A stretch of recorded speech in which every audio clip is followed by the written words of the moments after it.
everybody, how's it going? StormeDegree 14 here. Welcome back to another Nostalgia Critic reaction. Gonna be reacting to Doug's newest episode called his review of Logan, or it's specifically titled "Was I Wrong About Logan?" by Nostalgia Critic.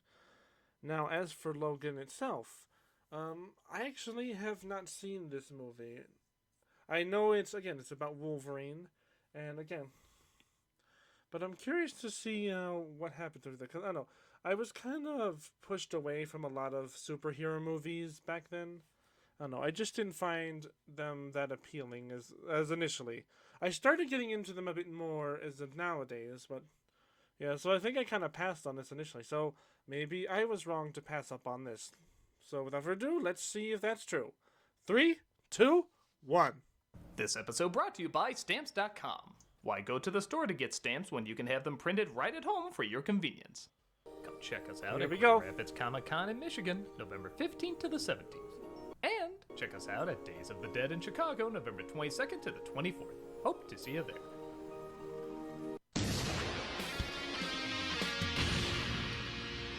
Alright, let's do this.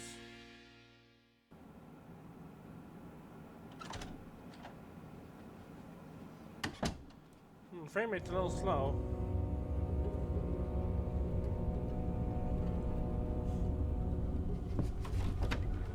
What did you record this on? A potato? Oh, there we go. Now it's better. Hello? There's always something out there. What? My living room. There's always something out there. Some weird-ass freak, some bizarre scenario that ties into the movie I'm reviewing, and I just can't do it today. It's a low Hang HD on. camera. Let me bring Malcolm in on the call. I'm already here. Ah! Oh no, he's got one too. I'm always listening. Anyway, I can't do it. Not with today's movie. Well, what's so special about today's movie? It's Logan. Oh, man, do you have it easy? Yeah, everybody loves Logan. This will be a walk in the park. It's not that simple. Everything's simple. I don't think that's true. No, that's Just not talk true. about how great it is like everybody does. There's more to it than that. I don't want to get people angry. People need to grow up. I mean, what could you say about it that's so crazy? Well, I did think it was good. There, see? Thought it was But great. not No, great. not great. Good. And there's the thing Malcolm. people hate. There, you see what I'm talking about, Heather? Yeah, she's mad at you too. Oh crap, she's gonna come out and kill you. Malcolm, I don't suppose you can talk to her. And he's gone too. Yep, knew it. Malcolm? Sorry, Doug. I'm a Charles Xavier archetype, and I have some things to say about this movie. Hey, what are you doing? Oh no! It has wheels, you dumbass. Yeah. There we go, perfect. Critic, we know that you're in here. Ow! You okay? Let me check. Yeah. Nice. Miss! Okay! You got me. Ow. Careful, you gotta pay for all that damage.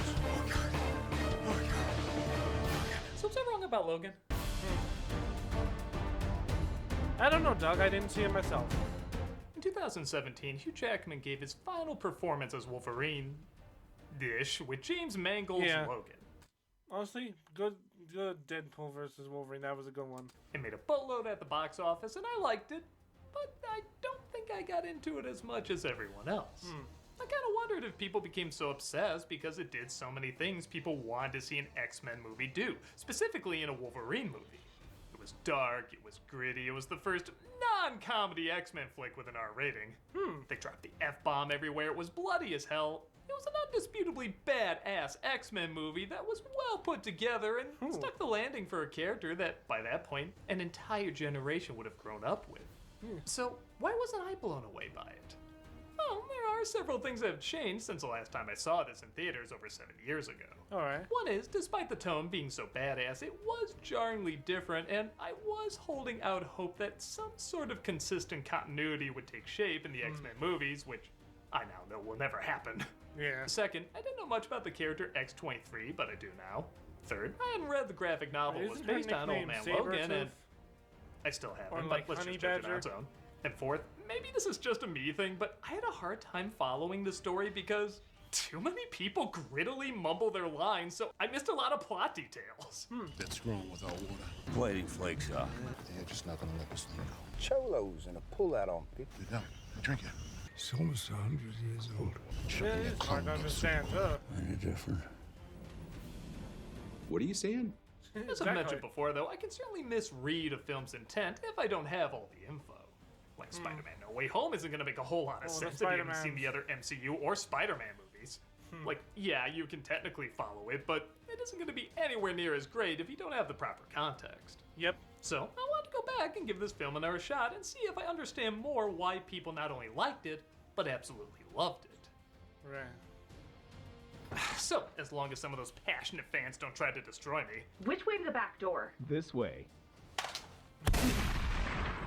The other way.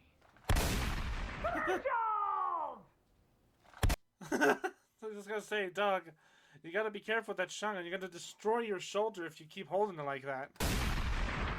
Let's take a look at Logan. Make sure to reload. The film opens with a reminder why you don't say what year your future takes place in. As the series establishes, it takes place in the not-too-distant future. And this is the not-too-distant future of that not-too-distant future, which equals out to... It's 2029. Which, yeah, okay, kind of works Well, now, only 5 years from now, man, eh? this is gonna be dated pretty quick. You know what am I talking about? These movies do have the continuity of comic books. The film also makes it clear this is not your previous X-Men movies, with it being a lot more violent, a lot more gory, and Logan, played again by Hugh Jackman, dropping the F-bomb in almost every sentence he has for the first 10 minutes. I don't know any Gabriel. Forget the Someone has a severe caca mouth. Do you know that? At first I thought this was a little weird, like it was trying to show off its R rating, but it's not like he hasn't sliced up people or swore before. Yeah. I think it shows his world has been even more damaged than it has in the past, which, given his past, is really saying something. True. It's probably also showing that he's let himself go, you know. People getting more violent and caring less about things such as swearing. Hey, it's me. I'm in the car. Logan now drives a limo for a driver app service. In a world where mutants have been mostly wiped out by genetically modified food products made by a scientist named Rice, meaning mutants who consumed it can no longer reproduce. Oh. A bit more subtle than giant purple robots. Logan's approached by a man named That's Pierce, crazy. played by Boyd Holbrook, who says a lady named Gabriella might be approaching him and to call him if she does. You know, you got some buckshot in your door. I know what you're hiding, amigo. The old cue ball south of the border. Who is your dialect coach? The Minions? Perfect. Cooperation. Perfect use of that there. I'm a fan, by the way. You'll always be my Gaston. He looks after Professor Xavier, played again by Patrick Stewart, who has some form of Alzheimer's, which Logan tries to keep under control with medicine. The new quesalupa from Taco Bell. Get it with chicken. Get it with steak. What? This is how every old YouTuber who's done a million sponsorships is gonna talk in the future. Possibly. Yes. And you know, Doug, that's probably how you're gonna talk. And now I'm gonna talk probably if I live that, or if I do this channel for that long. Help from a mutant named Caliban, played by Stephen Merchant, who tries to keep him hidden, seeing how years ago one of his seizures wiped out not only a ton of people, but also his X-Men. Well, I almost died this morning. That seizure barely a minute. It felt a lot longer than a minute. I couldn't breathe. You're less affected. Again, a little weird. A few films before, they tried so hard to set everything right. Bring yeah, back the Beast. X-Men, save the future, that crazy Ratner killing him off, that's all done. Only to show it was for nothing and they die anyway? Hell, even in that series, they killed off a bunch of them off screen and nobody cared. In Last Stand, they at least got a goodbye. It was a shitty goodbye, but they weren't given the Maitland treatment for Beetlejuice 2. I don't know. It's just so hard to imagine this and this are the same universe. But like I said, consistency has always been a big problem with these films already, so might as well go mean and dark. And from a writing standpoint, I guess I don't really see a way around it. Logan needs to be one of the last mutants. He needs to be taking care of Xavier, and these films are famously overstuffed with characters fighting for screen time. It does make sense to focus more on just a few people and a bleak, aggressive future. That was also established in the comic. Does make the most sense to explain these characters' absences. Right. And I know I'm not the only one to say this, but while everybody's acting is great, man, Patrick Stewart should have gotten an Oscar nod for this. For your own good. No, no, it's not. You're waiting for me to die. It's a totally different version of Xavier that goes through a bunch of different mental states, but everyone feels real. This could have been an easy excuse to overact or It go really too looks like sappy, he's but dying. he surprisingly finds the believability and tragedy of this character. This is what life looks like. A home, people who love each other. You still have time. This so quickly could have become annoying, but the crankier moments are funny, the sympathetic moments are heartbreaking, and all of it you buy. I know I said June, but I need the bow now. Logan tries to save up to get a ship so all of them can sail away, but Caliban's powers make him allergic to the sun. I hardly see myself Really? cowering below decks like Nosferatu, making him spotted dick. How'd you know it's the name of the game Xavier and Magneto used to play when they were alone? Found this in your pocket. Adamantium. He even has an adamantium bullet as he's aware his mutant powers are fading with age and he's starting to die. So he may want to end things after Charles is safe. No, you fool, that'll just make you forget the events of X-Men Origins. Actually, can I borrow that? I'm in trouble. I was You're gonna the say. only one that could help. Gabriella does end up approaching him, played by Elizabeth Rodriguez, as she's apparently on the run with her daughter, Laura, played by Daphne Keane. There are men after us. Cross to Canada. Anyone can do that job. I'll give you $50,000. I'm the only one who can do that job. I got away from them, but now they know my car. Take Already us to talked, Gonzales. folks. I can't go back to prison. I mean, season 2 was good, but they keep acting like prison is high school. It's not. It's prison. He eventually agrees, but By the way, when I say money talks, I only mean in movies, not in real life situations. it's too late as somebody has gotten to her and killed her.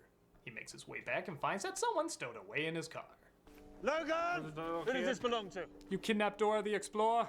Xavier says he's been communicating with her telepathically and that she's very important, but they'll have to talk about it later as more men arrive. Laura, though, doesn't take this sitting down.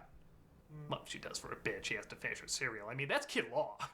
All right. No. No. Damn! It was pretty smart working X-23 into this. Now that I know more about the character, I realize this is the equivalent of working Harley Quinn into the DC movies. Yeah. It shows the legitimacy of animated shows originally seen as just for kids having a lot more for adults than any would assume. That makes it clear they shouldn't be underestimated. I also love watching this thinking there's no way they can get through that, and sure enough, there's no way they can get through that. Yeah. They do end up getting away, and Logan wants answers about what's going on. Who the hell are you? Does she remind you of anybody? Lucas Haas from Mars Attacks. Eh, It's revealed actually, she was yeah, part of a kind group of mutant kids trained to become weapons.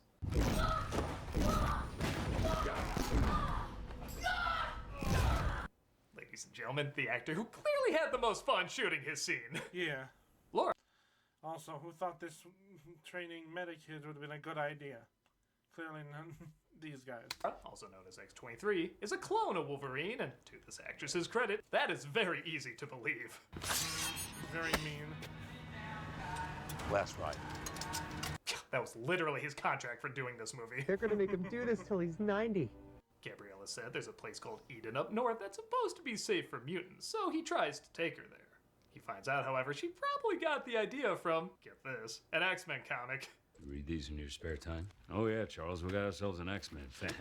Okay, on the surface, this can sound really dumb like the Double Dragon arcade game in Double Dragon. Yeah. But if mutants are practically extinct and even a fraction of the stuff in the other movies happened, I would totally buy there be a comic series about this. Yeah, fair enough. Even a cartoon where they represent Hugh Jackman properly by making him Australian. Get with it! The X-Men don't have room for whiny brats! As Pierce's men close in on them, Charles has another panic attack, freezing everyone in place and slowly killing them. No wonder. Logan is the only one who can barely work past it, and as cool as the action sequences are in this movie, this one's my favorite. It's a creative idea, it's surprisingly intense and gory, and Yeah. it so easily could have been done wrong. Imagine if they didn't utilize these filters or this sound. It would look like Raul Duke and his attorney trying to walk. Yeah. But the acting and very clever directing makes this one of the cooler moments. That must have been Certainly fun to feels do like a an few takes interesting of. moment. They escape again, and we get some actually kind of interesting information on why Laura has claws on her feet. Pride of Lions, the female is both hunter and caregiver. Yes, lionesses makes perfect sense for a Wolverine. Yeah, I was gonna say, I don't think female Wolverines have claws on their feet or hand. So, are you saying like she mixed Wolverine and like lion DNA or something? I mean, first of all, real Wolverines don't even have the claws that they're talking about. Uses her front claws for hunting and the back claws defensively. Oh, yeah? This concludes the Werner Herzog documentary, Studying the Wolverine. I will now return to facing backlash for not liking the Barbie movie. You should have done David Seriously, Attenborough. get laid. I don't know his last name, but you know, he's the best animal documentarist. Around this time of year, I like to throw an ugly sweater party.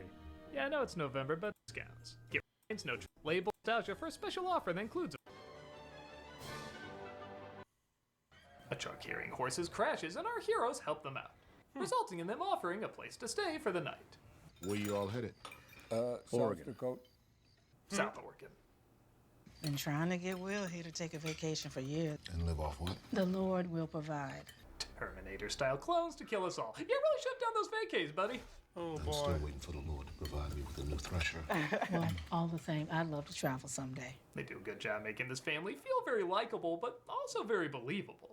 In fact, it's funny listening to this conversation sound so real when you know they're talking about Fisher net ray beams and moving stadiums. You're speaking to a man who ran a school for a lot of years, right, Charles? Kind of special needs school. Yes, we know. We had TV and phones for years. Your school and all the threats made to the world made news several times. How does nobody recognize them?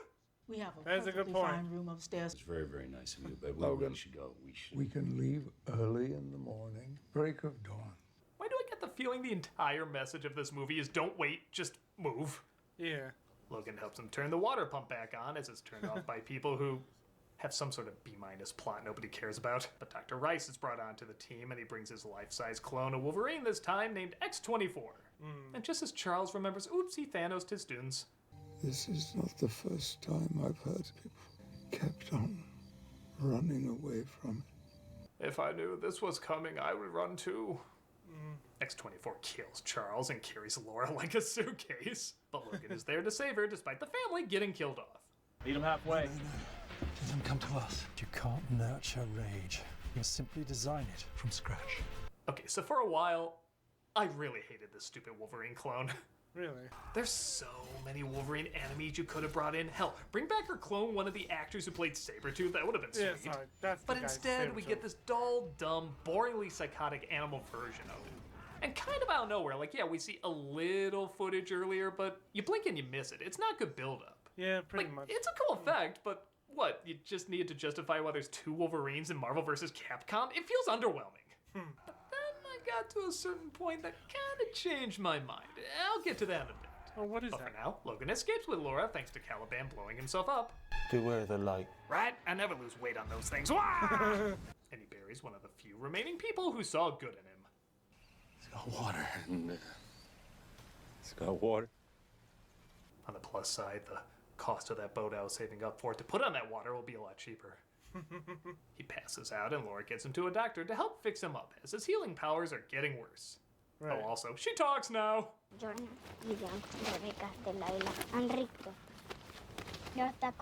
Again, I found this a weird choice because we got so used to her communicating one way through silence and then out of nowhere in the last third she can suddenly speak.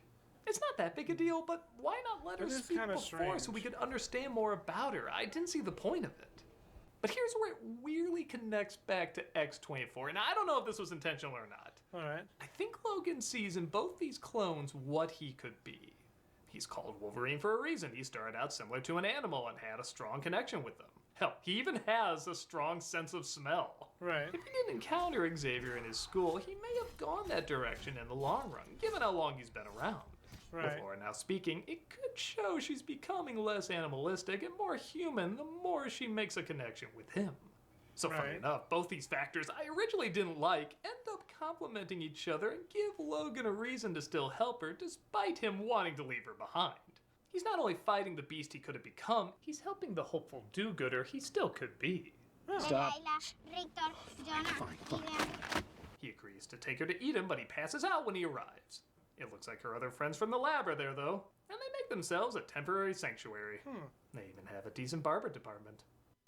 Not funny. That is not funny. That's the closest we're getting to a yellow cow moment in this movie. They talk about crossing the was border pretty to a cool safe when haven, but Pierce's men, of Deadpool course, v. end up Wolverine fighting. happened. This looks like a job for... Oh god, give me a minute. He takes some green stuff though the kid stole from the lab that gives him more energy. They managed to kill him. Yep, Popeye's spinning. Meets up with X-24 though. Just like Captain America, eh? Oh, and they all have a big fight.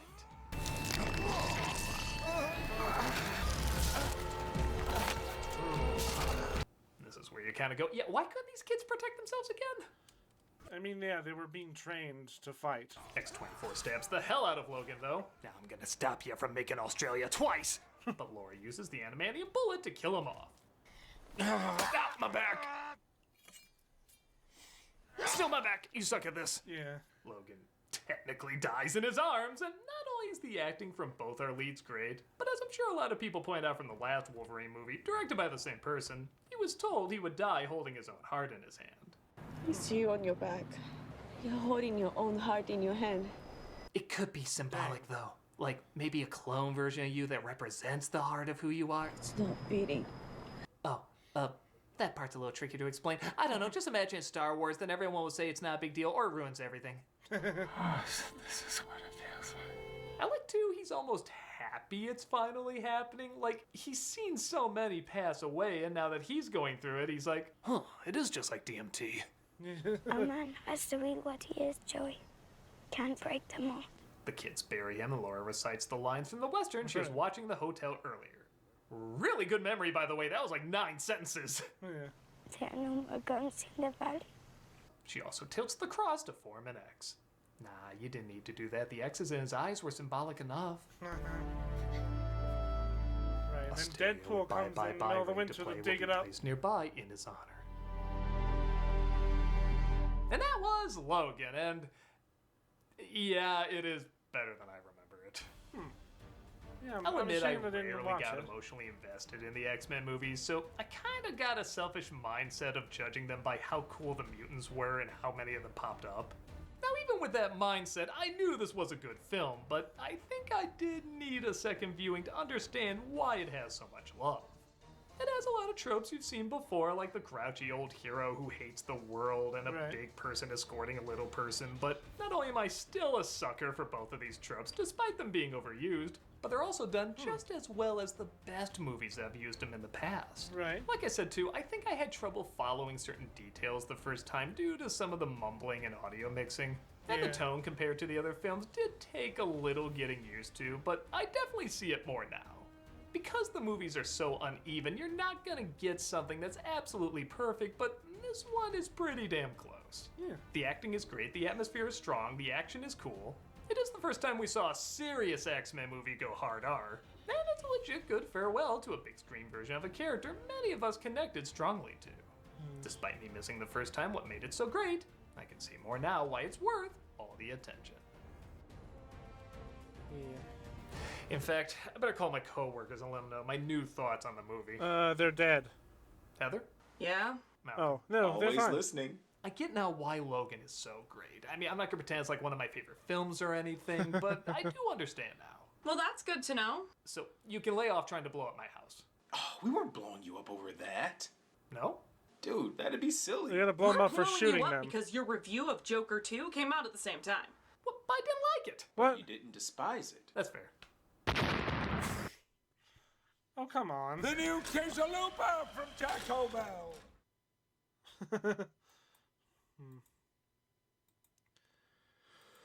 Yeah, so, yep. Completely missed the opportunity to really watch such a good film then. Probably would have made a lot more sense to me if I actually did that instead of just jumping the Deadpool over. Again, I wasn't really into superhero movies at the time, so I only started to pick them up more recently. But, I don't know. I mean, maybe in the future I'll have some better experiences as well. I mean, I'll probably go back and rewatch this myself, but alright, I agree. Not too bad, honestly. Pretty freaking good.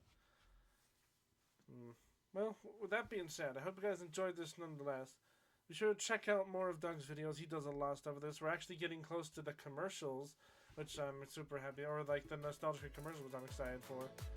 With that being said, be sure to check out my live streams that are happening this weekend. And I'll see y'all next time. Bye!